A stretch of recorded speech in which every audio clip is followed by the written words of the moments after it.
Hey Ramblers, it's Rose from Ramble and Rose Cottage. And we're going to make a soap today, but this is a special soap. I don't know if you know this, but I make custom 1 pound loaves of soap for my customers. And I use this mold. It's a 1 pound mold. And yesterday I got an order for a custom loaf of soap. This recipe is customized to the customer.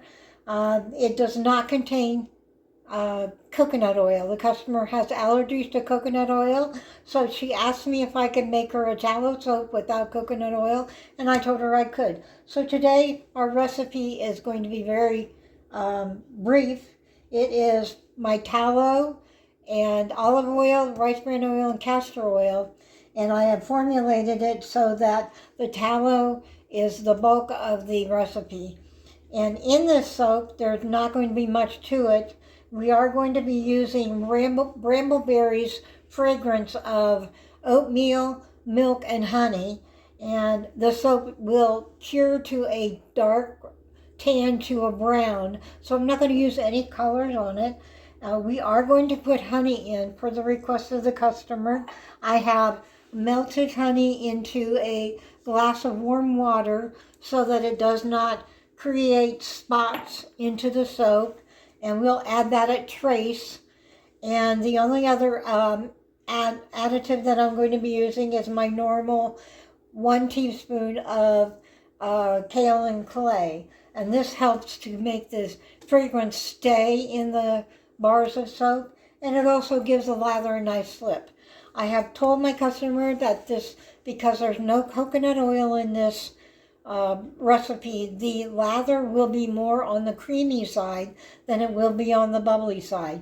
But we've added honey to that, which is sugar, which will help with the bubbles, hopefully. Fingers crossed. And I think we're ready to go. I've got my lye water and my oils. Oops, I need to measure the temp on my oils here. Yes, 98 degrees, and my lye water is 99 degrees. So we're a perfect spot, and let's get started. I'm not going to be talking during this because it's going to be very short and very quick, and we'll just get started on this right now.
So it's been about a week since I made this tallow soap with honey.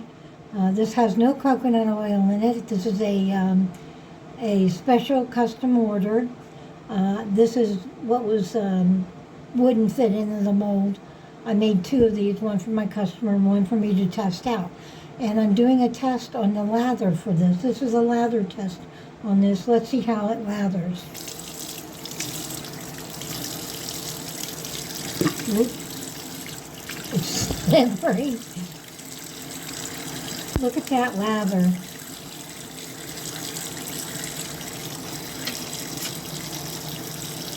That really lathers nice. That honey gives a nice, rich, creamy, bubbly lather. Coconut oil is what gives your soap a lather, but this customer is allergic, so there is no coconut oil in this soap. It just has added honey with the tallow, and it's a gorgeous, soft, bubbly lather.